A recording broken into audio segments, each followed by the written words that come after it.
Hey, it's Drodio. I wanted to share a way that we did all hands at Armory that I personally really enjoyed as the CEO because this all hands would effectively run itself. And it's a pretty amazing feeling to be in, on the E staff, whether you're the CEO or a founder, and to have the company running the all hands for you and you literally just show up as if you were a member of the team and you're not expected to be the one that's running the all hands. And what we did was we used a Trello board, and I've recreated the Trello board here, and I'm just going to walk you through the different elements of it and kind of talked about what worked well. So effectively, there was a Trello board that would get populated with cards before each all hand. And then at the end of each all hands, the cards would all be wiped away, the board would be fresh, and we actually had an automation that would wipe all the card away. So I'll show you that in a minute. But the different categories of, well, I guess first off, the kind of the first big thing is that we had a facilitator and a scribe for each all hands.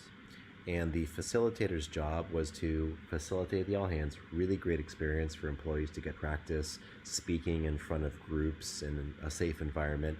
And the scribe's job is to take notes in the cards and the content of the all hands and to basically capture everything that was happening in the all hands. So this is important. The facilitator is not typing. The facilitator is engaged with whoever's presenting. The facilitator is making sure that everybody is staying on time. The facilitator is like the MC of the all hands. It's their responsibility to make sure that the all hands goes well. And so the facilitator and the scribe work very closely together because the scribe is the one that is navigating the screen. So the scribe is the one sharing their screen, not the facilitator. The scribe is the one that's making sure that the right content is popping up when people want to share a presentation, that goes smoothly. So they each have really important jobs, and they are kind of like equally dependent on each other for the all hands to go well. So that alone creates a really kind of like symbiotic relationship where two employees are kind of like working closely together to make sure an all hands goes well. So that's a great first kind of point to make, which is that every week at the end of the all hands, a new facilitator and a new scribe are chosen for the following week. And in fact, that is on the last card over here, the retro. This card is a template, so at each all hands, a card would be created from this template. So let's go ahead and just make the card for today. And so now we can see we've made this card, and it says next week's facilitator. So that might be Mary, and next week's scribe might be Bob, right? And so in this way, you're making sure that you keep this like chain of custody going, where now Mary and Bob have a week to prepare for the next all hands. Okay, so we'll get back to this card in a second, but let's start at the beginning. So let's imagine that it's, Jane and Jim that are the facilitator and scribe for this current all hands. So the first thing is this living our values column. And there's actually an automation that you can do with Slack so that anytime anybody feels like somebody in the company has lived a specific value, they can pick an emoji, and that emoji can kick off a zap from Zapier, which can then create a card on this Trello board. So imagine that this Trello board is populated throughout the week by people who in Slack are saying, oh my gosh, that person really lived our values. Maybe they did something or they said something in a Slack message. And this gets populated with all sorts of different cards throughout the week. And then the facilitator is going to pick one to focus on. So let me pause for a second and fill this out to show you what I mean.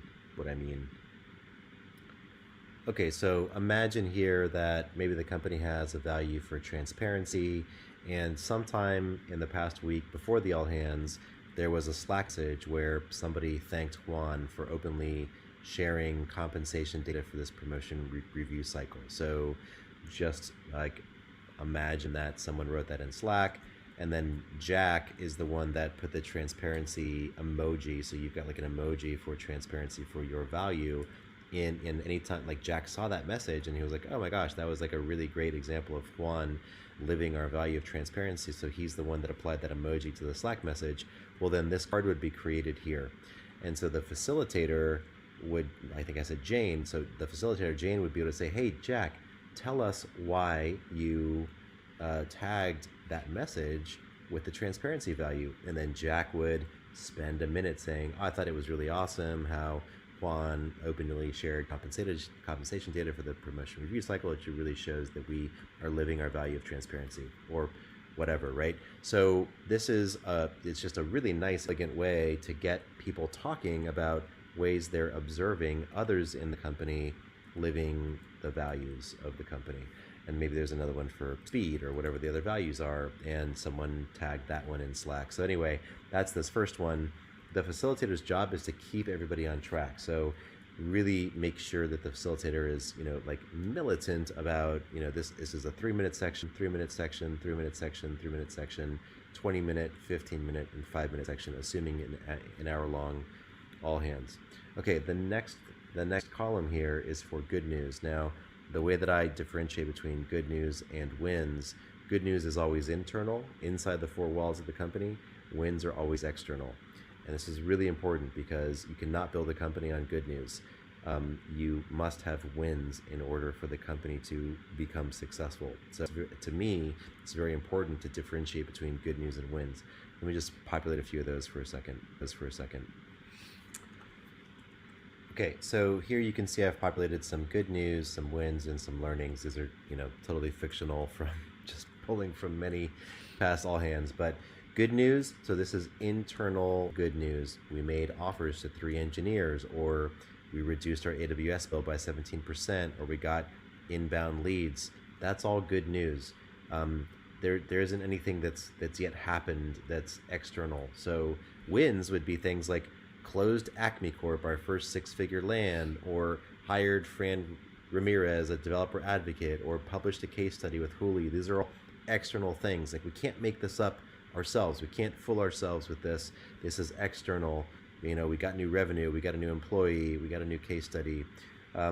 Now, what would typically happen is that there's different people in the company presenting these things, right? So you might actually have members, like I'm just going to assign myself to one, so just as an example, but you would basically have different, owners for each of these cards, and those are the people that would be presenting these.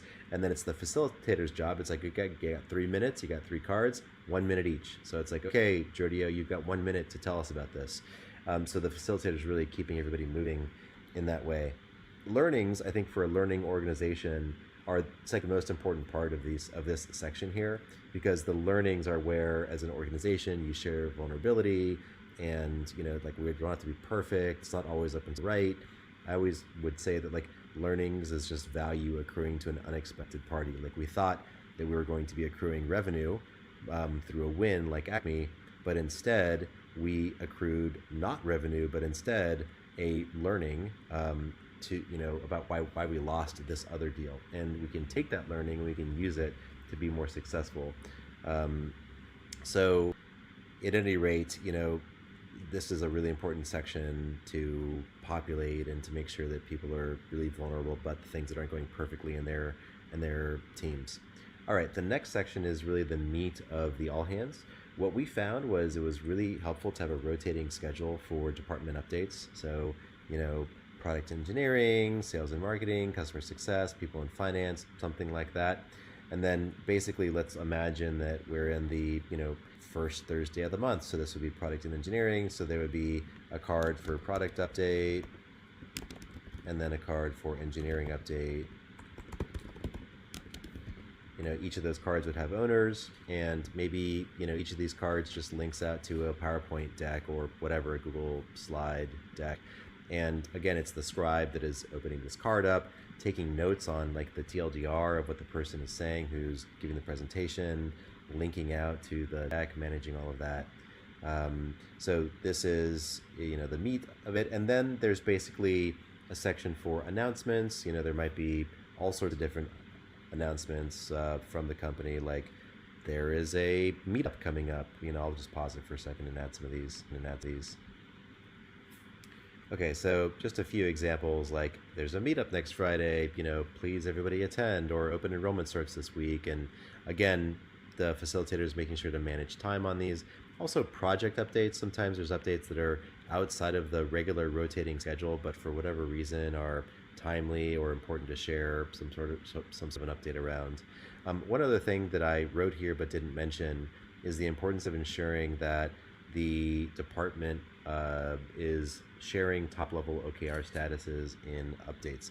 I love using Ally for OKRs because it's really easy to really like condense the OKRs or blow them up, and so it's easy to like start at a high level and then go into a lot of detail. You might also choose, every all hands to just have a like company level OKR update here, for example, OKR update, and maybe it's the CEO that gives that, right? So let's imagine that I'm the CEO, and so this would always just be here. And then the way that I had this set up is if you apply a label to it, blue label, then it doesn't get blown away by the automation every week. So the blue label cards stay and they persist while the other ones get blown away every week, and it starts fresh by this automation that I've created here. I'll show it to you. So there's this rule that just says, let me find it.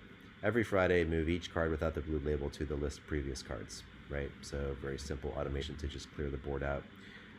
So that's announcements and project update. Oh, and by the way that I like doing all hands is just to do Q&A during the various updates, but ensure that the facilitator is keeping things moving.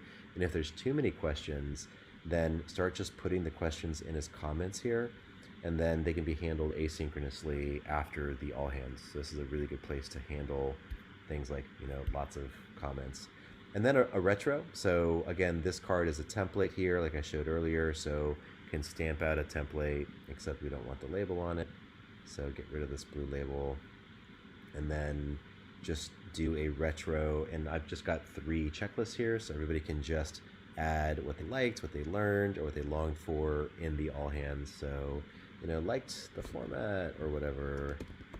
And then some other people are saying, learned about the ICP project. And then people longed for, whatever, more time or whatever people long for. So in this way, you can do a really quick and easy retro.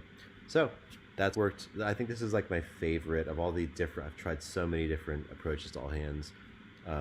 This is like by far my favorite because it runs itself. Like it really, like there's something magical about the all hands being run by the company.